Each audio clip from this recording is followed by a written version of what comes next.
There is one example from the book. Okay, this is a good example, and let's try to figure out this object-oriented. So the example is about numeric progression. So this numeric progression means I would like to have a sequence of numbers where each number depends on one or more of the previous number. For example, I have the arithmetic progression. So the arithmetic progression means if I have a number from 1, then next will be 2, and then next will be 3. So just we have a fixed constant to the previous value. So if the difference is 1, then 1, 2, 3, 4, 5, and so on. If the difference is 2, then this 1, 3, 5, 7, 9, and so on. So we call it this arithmetic. The other progression, it is geometric progression. Geometric progression determines the next number by multiplying the previous value by a fixed constant. So for example, I would like to multiply with 2. So first is 1, and then 2 multiplied by 1, 2 multiplied by 2, 2 multiplied by 3, 2 multiplied by 4, 2 multiplied by 5. Oh, sorry. This is 2 multiplied by 2 for 2 times. And then this one 2 multiplied by 2 multiplied by 2. For 16 is 2 multiplied by 2 multiplied by 2 multiplied by 2 for 4 times. And so on. This is the geometric progression. We use the multiplication. Fibonacci. I think if you join the computer programming, you understand the Fibonacci. It is the sequence of number, and the I plus 1 equals to the current I plus the I minus 1. So if I have 3, 3 is from 2 plus 1. If I have 5, then 5 it is from 3 and 2. Okay, and so on. So I would like to have a class. So let's have the superclass. The superclass is progression. And then I have the subclass, arithmetic and geometric and Fibonacci. So the class progression is the superclass, and it includes the basic one. For example, I would like to define the starting number. Start equals to 0. It means whenever you call this class, it will start from 0. Advanced. So you can see this is a private one. Oh, sorry, a private method. And this can be accessed from its own class. We will do the plus 1 in order to go to the next number. So if we call next, it means we will check. If the current is known, then stop iteration. If it is not known, then let's have the answer as the current and then go to the next one. If we want to do for next, we will do the iteration. And then we will print the progression. So the progression means, if you see this one, it means this is the loop for j in range n, and we want to print this one. So we want to print the next. What is next? Next is from this method, and then we want to make it as a string. So we will print with the space for every j that is in the sum until n.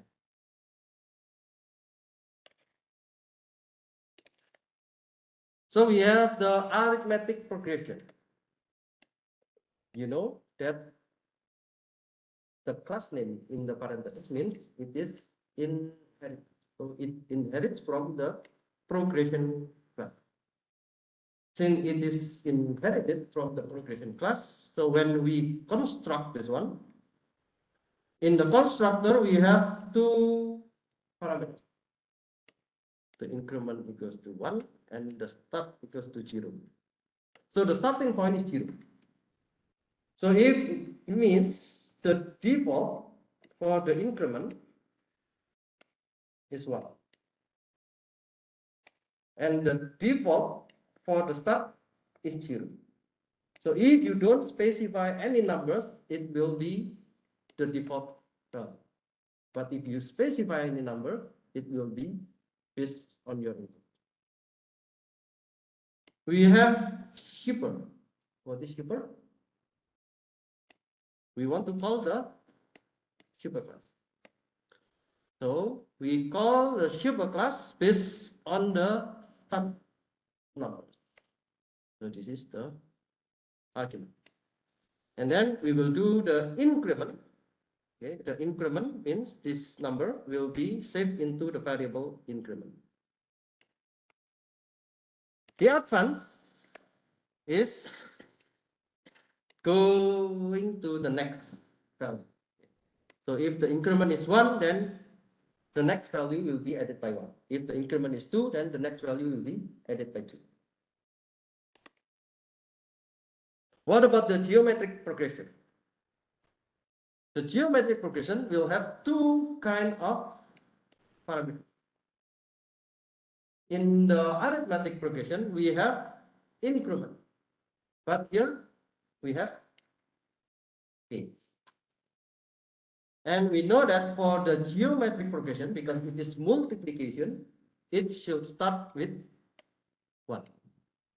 If we start with 0, any value multiplied by 0 equals to 0. Okay. So for the geometric progression, we will start by 1. The same with the previous one. We have the default value, which is 2. And we have the default value, which is 1. Now we are going to create based on the shipper class. What is the shipper class? The shipper class is progression. And we put the parameter into the shipper class, which is star. And this will be saved into the variable base. And then if we want to go to the next, we will do the multiplication.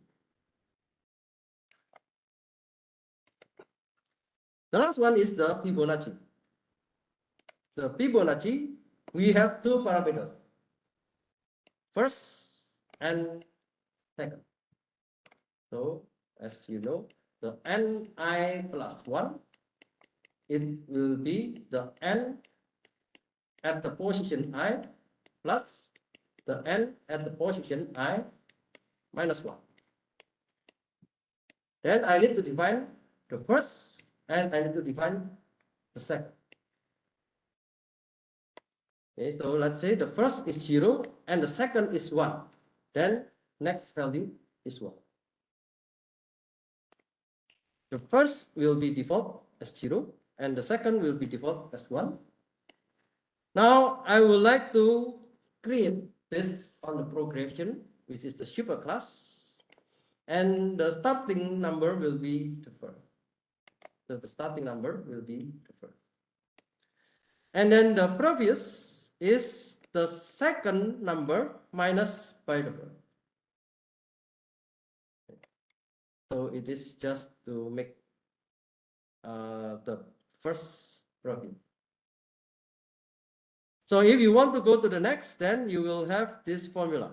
The previous means the current, and the current means the previous plus the current. So let's see. So I give you the code already, progression.py. Let me just copy and paste this one to the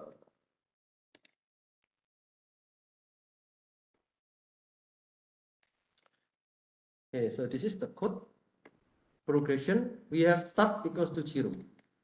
And then we have advance. We will go to the next one. So next means this one. And then the iteration will go to the next one. And then this is the print progression until n. So if it is the arithmetic progression, we will do with the plus according to the increment number. If we do the geometric progression, we will do the multiplication based on the base.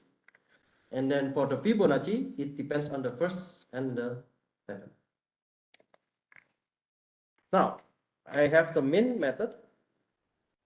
For the default progression, I would like to print the progression 10. The default progression, if I just define 10, what does it mean? If I have the print progression 10 means I will just to use the for loop. Okay. It means I will start from 0 because the default is 0. And it will be until n. So I define the n is 10. And it means start from 0, 1, 2, 3, 4, 5 until -1. What about the arithmetic progression? So in the arithmetic progression, we have one parameter, 5. It means if we have only one parameter, actually we have two parameters. We have two parameters, increment equals to 1 and start equal to 0. So if we have one parameter, what does it mean?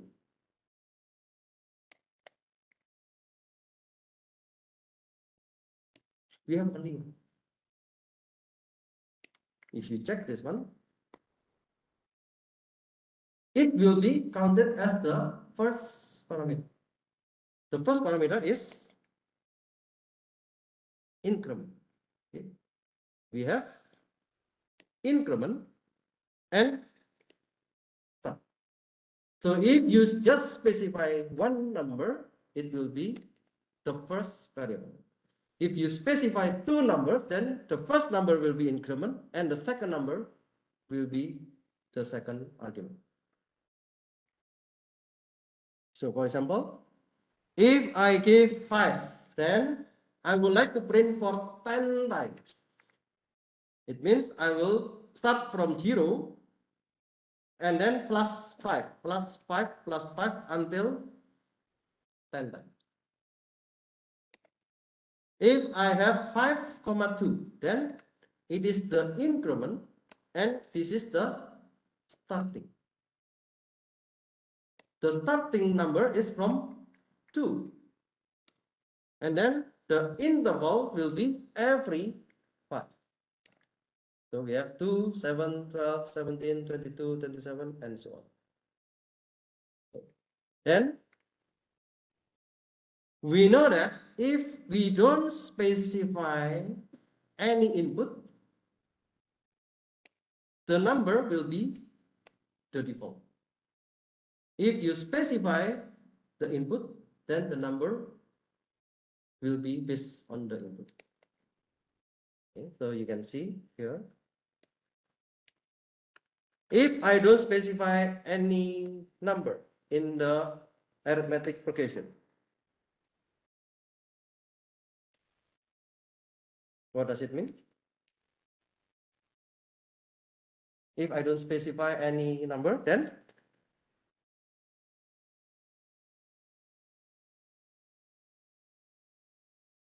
I need to make this one.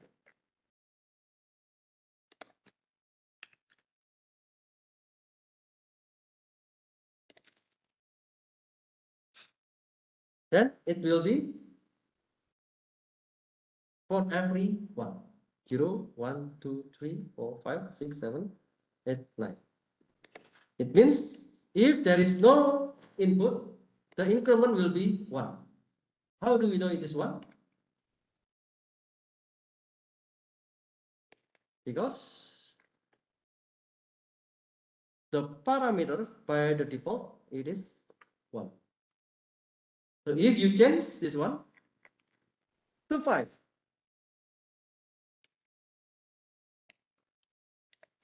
if you change this one to 5, then it will be 5. If you change this one into 6, then the increment will be for every 6. And the starting point is always 0 because the default is 0. It is different when you change it to 5. I want to start from 3. Okay. If I specify 3, then the starting point will be from 3. Okay. So these two parameters based on the parameters defined in this arithmetic progression, which is increment and start. So this is the default one. Now let's see the geometric progression. In the geometric progression, we have base and start. So we can see the example. If it is geometric progression without any value, yeah, with the default base, we have 1, 2, 4, 8, 16, 32, and so on. So it is base 2, and then we want to get 10 values. So it means the first is 2 power of 0, the second is 2 power of 1, this one is 2 power of 2, and so on. How about if I change the base to 3? What is the meaning? So I specify the parameter which is 3.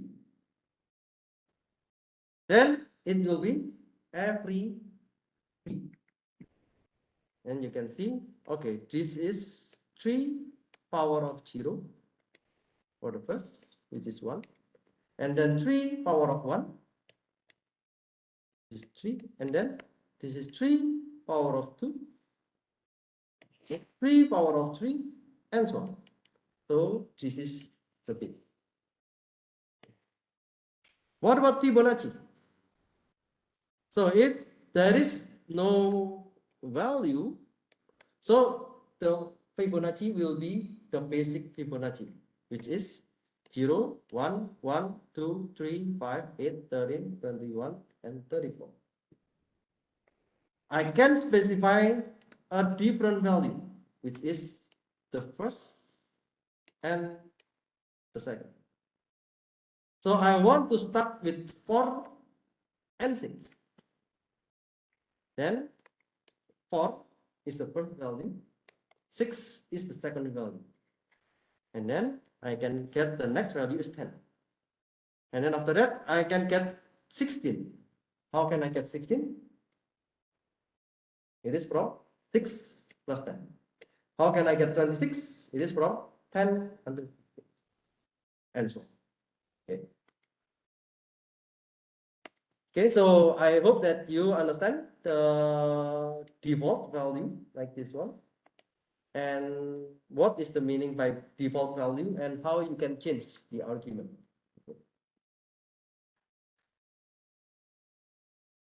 Okay, so that's the end of the object oriented. So actually, I will, after this class finish, we will see the assignment at Kurum. Okay, so please do assignment until next week. Okay, and all the problems are related with the object oriented. If you need the video, I will upload to the e-class so you can review it again. Okay, now I will continue to the next section, which is about the algorithm analysis.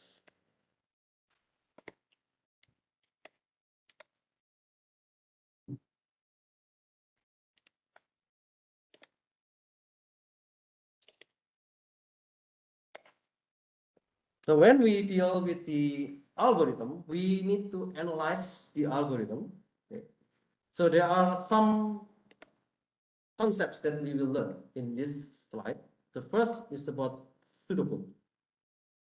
And we are going to learn about the important functions, and we are going to learn about big O notation. So pseudocode, what is the meaning by pseudocode? Most algorithms transform input objects into output objects. So you have input and then you have output. So like we did on the example about progression. In the progression, we have the value. We have the input 5 for the arithmetic progression, and we can see the output. Okay. So always input, output. The issue is the running time. The running time of an algorithm typically grows with the input time. And the average case time is often difficult to determine. For example, if I give my data, I have 1000 data. Okay, maybe the running time is this amount.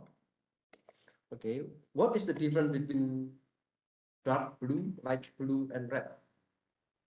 So dark blue is the best case. Okay, the best case means the very low running time, the fastest one. The worst case is the slowest time.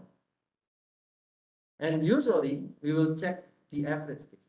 So you can run several times about the algorithm and then check the average. So that will be the best. But average case time is often difficult because maybe it is different when you run the algorithm again. So that's why usually when we do with this algorithm analysis, we focus on the worst case running time. So the worst case is the highest one. The worst case will be the highest one. And if we focus on the worst case, then yeah, it will be good for creating the algorithm. It is easier to analyze, and it is crucial to applications such as game, finance, and robotics.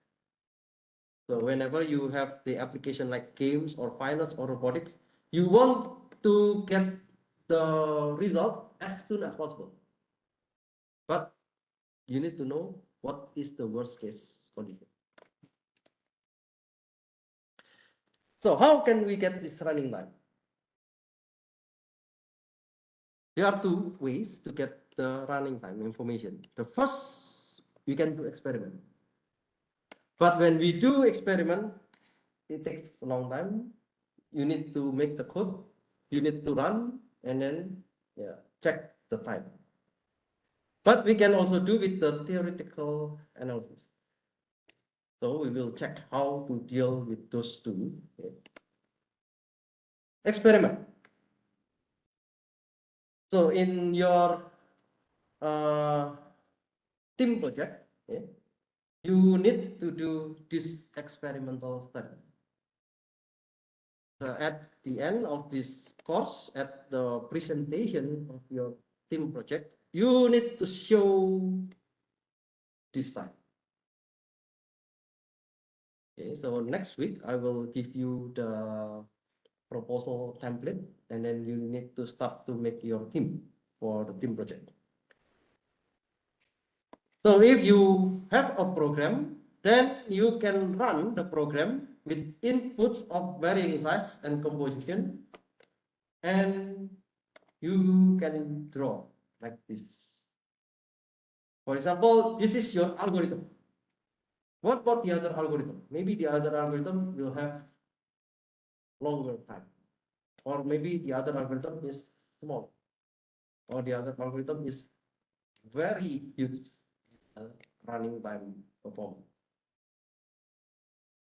So we can use this function. I already give you one file.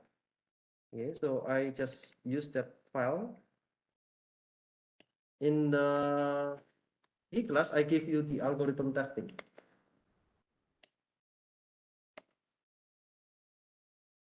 So this, I will just show you. It is a function duplicate. Okay. So what does it mean? L is a leaf, and I want to know the length of the leaf for I until n. And then I have another for loop for j until n. Okay. And then I would like to check the I. So if I not equal to j, so I want to check also if li not equal to j. So it means I want to make sure that every element in the list has no duplicate value. If there is no duplicate, then true. Oh, sorry, this is if we have duplicate. If no duplicate, then false. We can use assert. Yeah. But I will not discuss any assert about this one. So you can check this one. Let's say 1, 2, 6, 3, 4, 5, 6, 7, 8. So actually this contains duplicate 6 and 6. Okay. This is not duplicate. 1, 2, 3, 4. There is no duplicate. Now I want to check the running time. So if I have this algorithm, what is the time performance? Let's say I'm making a list. Okay, so this is on the experiment. I'm making a list, and this data is 1, 2, 3, 4, 5, 6, 7, 8, 9. Okay, very small. How about if I increase the number of data into 1000? Okay, then I will check the starting time. I need to import from time. So before the algorithm runs, we need to set the time. After we know the starting time, we will run the algorithm.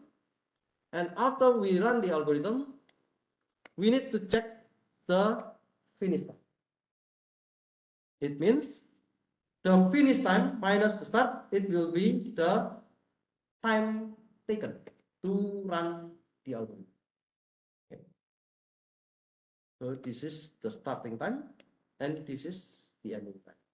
So we will get how many seconds or how many hours the algorithm complete. So we can show the performance. In this case, I will do this algorithm for 5 times. For 5 times with the same number of data, you can see, okay, the first is 0.6 and the second is 0.04, 0.04, 0.04, 0.04. Okay, the average is 0.04. Okay.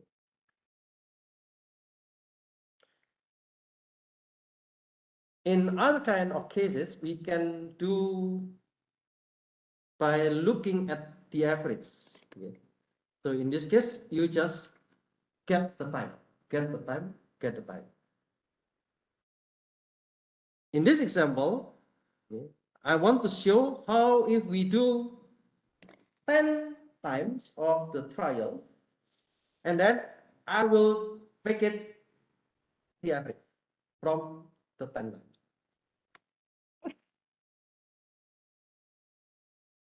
Okay, now I will start the total time as 0, and then I will, this is the three parameters. Okay.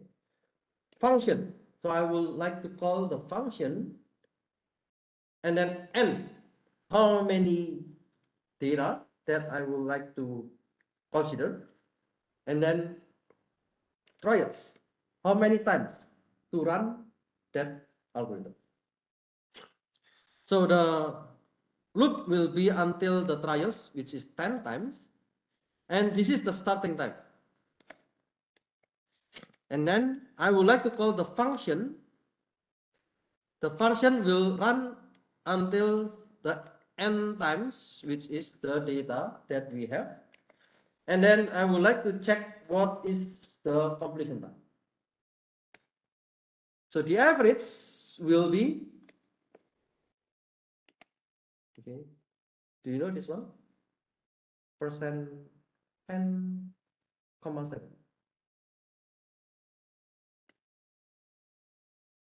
10,7 and then F.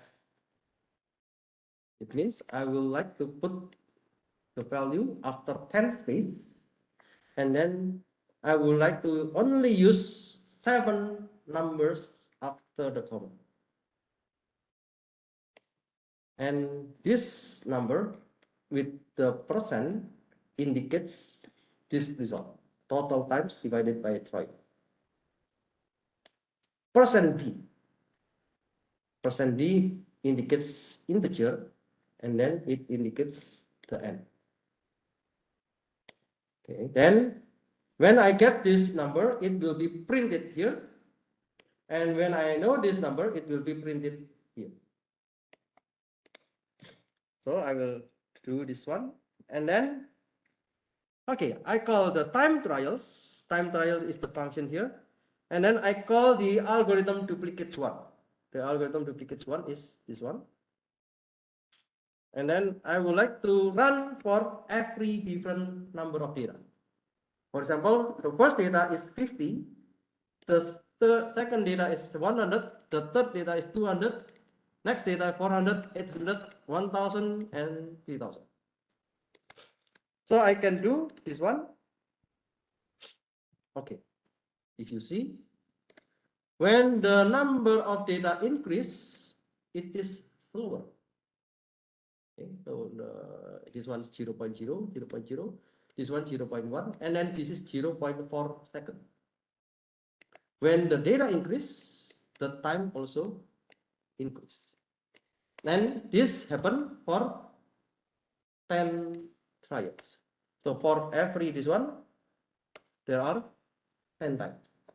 For every this one, there are 10 times. Is it good algorithm?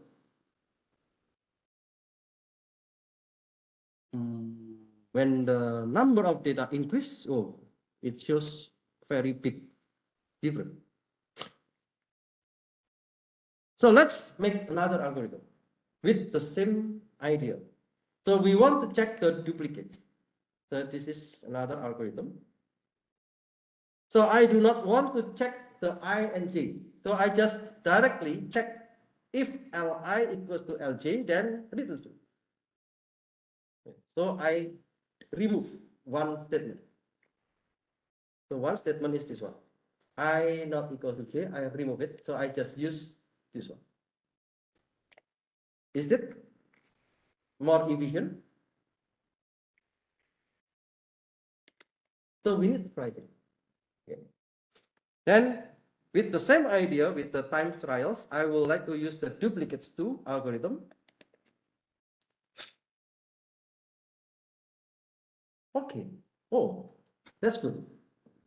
It seems a little bit faster. Okay.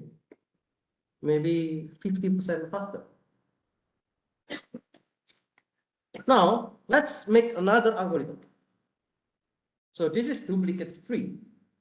So in the duplicate 3, okay, we are going to make a kind of list comprehension. So I would like to run this one. Okay, this is also faster. Then, yeah, you need to compare various algorithms. for your team project, you need to find what algorithms that you want to apply. And you need to perform like this one. You have algorithm 1, you have algorithm 2, you have algorithm 3. Or let's say I have this one, algorithm 4, algorithm 5, algorithm 6, algorithm 7, algorithm 8. So if you have a lot of algorithms, you can compare all of these algorithms with the performance side. So let's say this one duplicates 4. This is the algorithm. I would like to check the length, and then first I would like to sort it. After I sort it, so I would like to check between the I and the I plus 1. The algorithm 5, I would like to check also the length, and then I will sort it, and now I would like to use the list comprehension.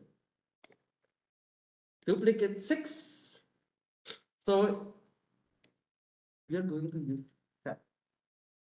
It is simple. So we can check this one, whether it is better. Duplicate 7, we just want to know if the length of L not equal to the length set L. It's more simple algorithm. And duplicate 8, I want to make it as a set.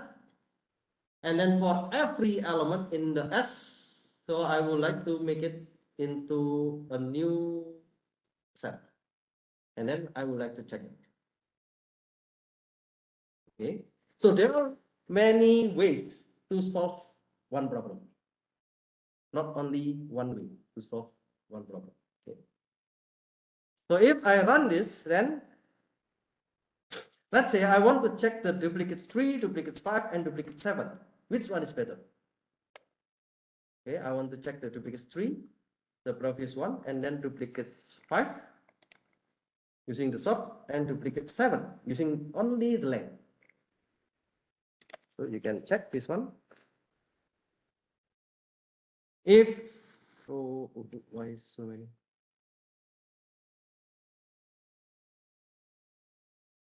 Oh, because there are so many data. Okay, 50, 100, 200, 400. Okay, so this is for the duplicate 3.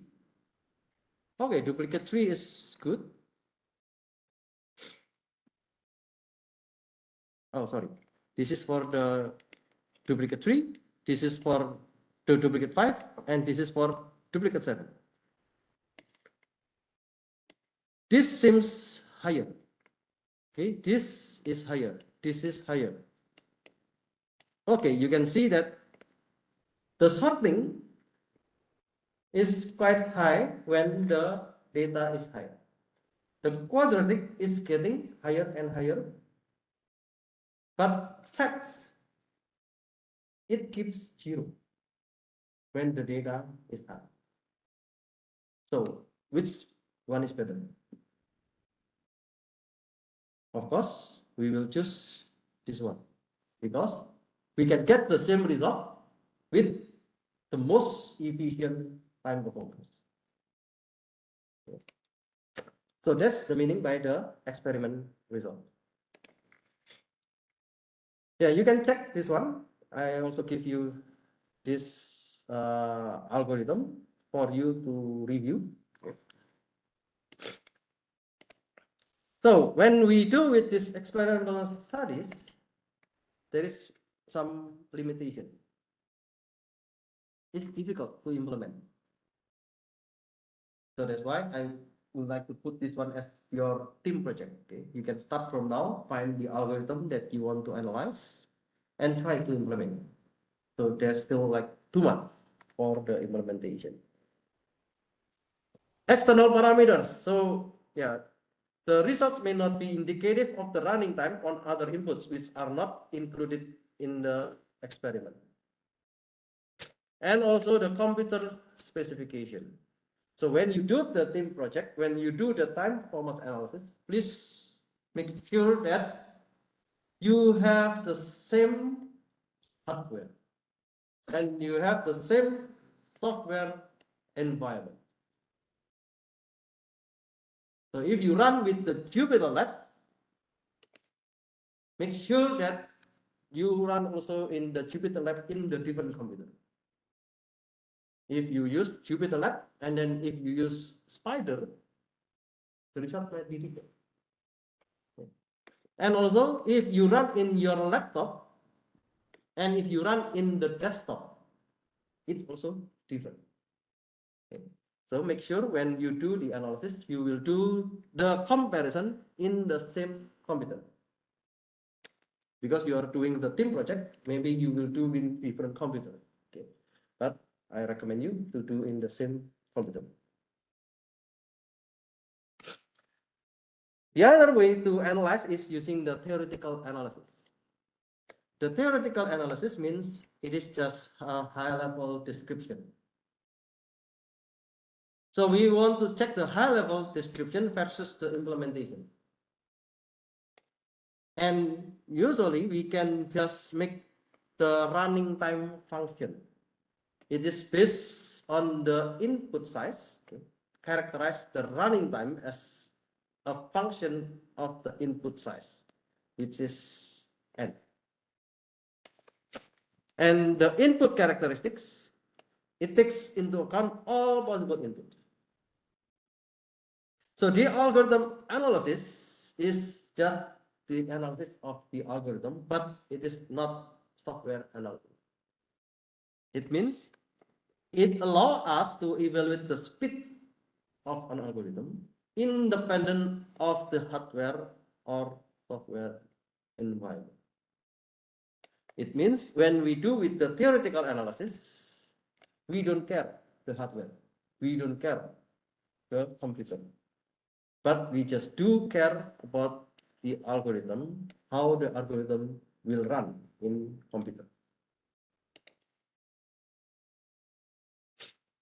In order to do this theoretical analysis, we need to understand pseudocode.